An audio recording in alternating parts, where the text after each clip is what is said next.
Welcome to Key Tech. Please describe this channel if you are interested in today's video.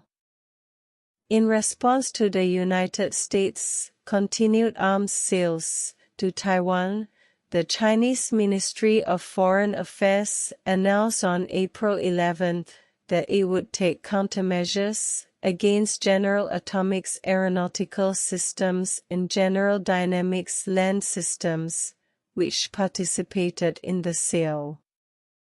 This move is a solemn response to their violation of the One China principle and serious damage to China's sovereignty and territorial integrity. China will continue to take previous sanctions, such as restricting the entry of senior executives of relevant companies and freezing their assets in China, including movable, immovable and all other properties. It is not accidental that China chose to announce countermeasures at this time, and there is a hidden meaning.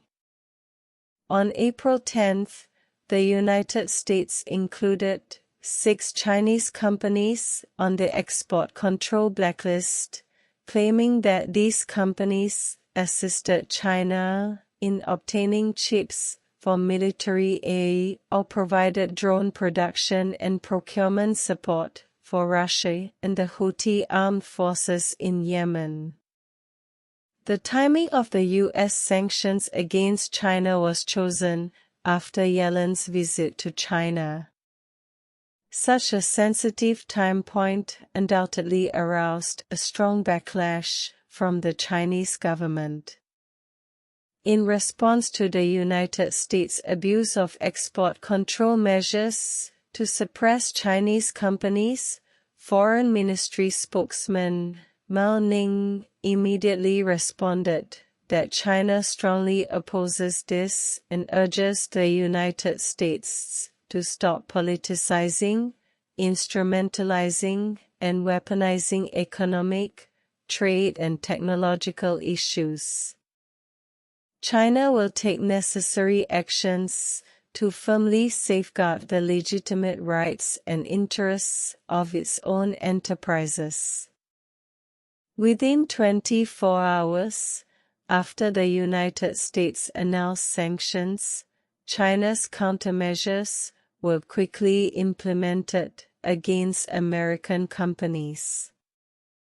Next, let's analyze the reasons why the 2 U.S. military companies were sanctioned and what weapons they actually sold to Taiwan.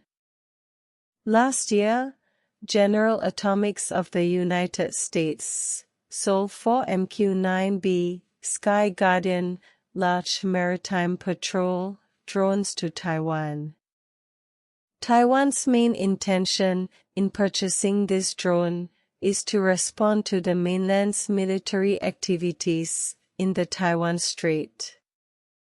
However, once Taiwan deploys these drones, the risk of escalating tensions in the Taiwan Strait will increase significantly. The XQ-67A drone, developed by General Atomics, is far more threatening than before. The Russian-Ukrainian conflict has made countries realize the importance of drones on the battlefield, but the high costs and huge losses, especially the US-made MQ-9 drone, have always been a problem. The XQ-67A is positioned as a low-cost consumable that does not require special maintenance. It is equipped in batches with the Taiwan military, and its influence will be far greater than the purchase of high-end drones.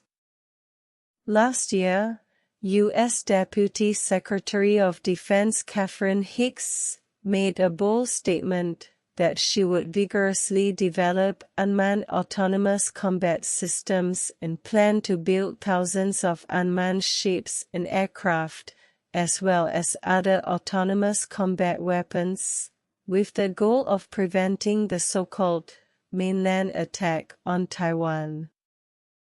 According to the United Daily News, the 108 M1A2T tanks sold by General Dynamics to Taiwan were purchased by the Taiwanese authorities to enhance the so-called urban street fighting capabilities and cooperate with its all-people soldiers strategy.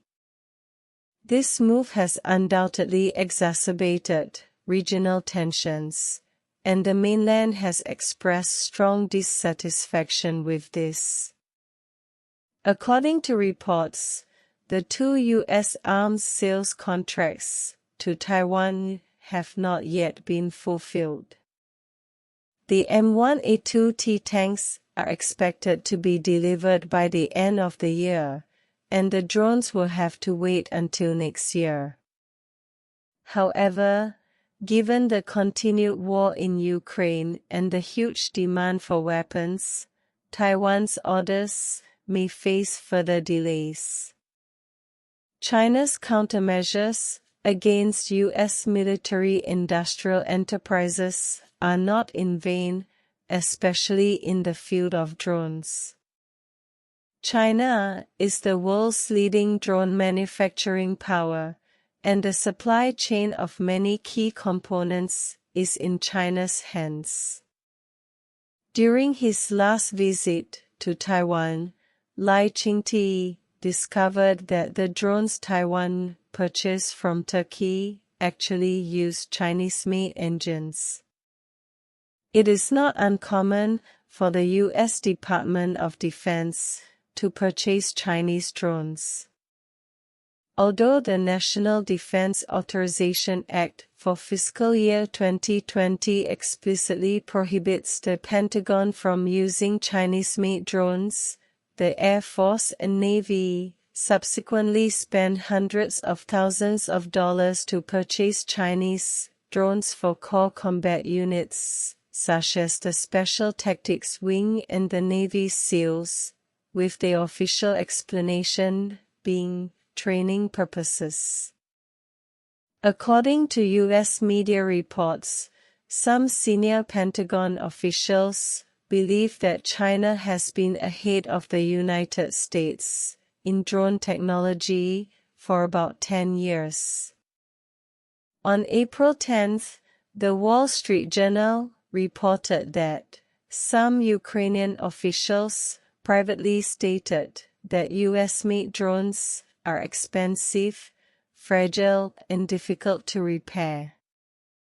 In contrast, Chinese-made drones are not only tens of thousands of dollars cheaper per unit, but also more reliable and easier to maintain, so the Ukrainian army prefers to use the latter. China's countermeasures this time directly target 2 U.S. military-industrial enterprises. This move is intended to take a two-pronged approach. One is to prevent Taiwan from obtaining its coveted drone technology. The other is to cut off the DPP authorities' attempt to engage in street fighting.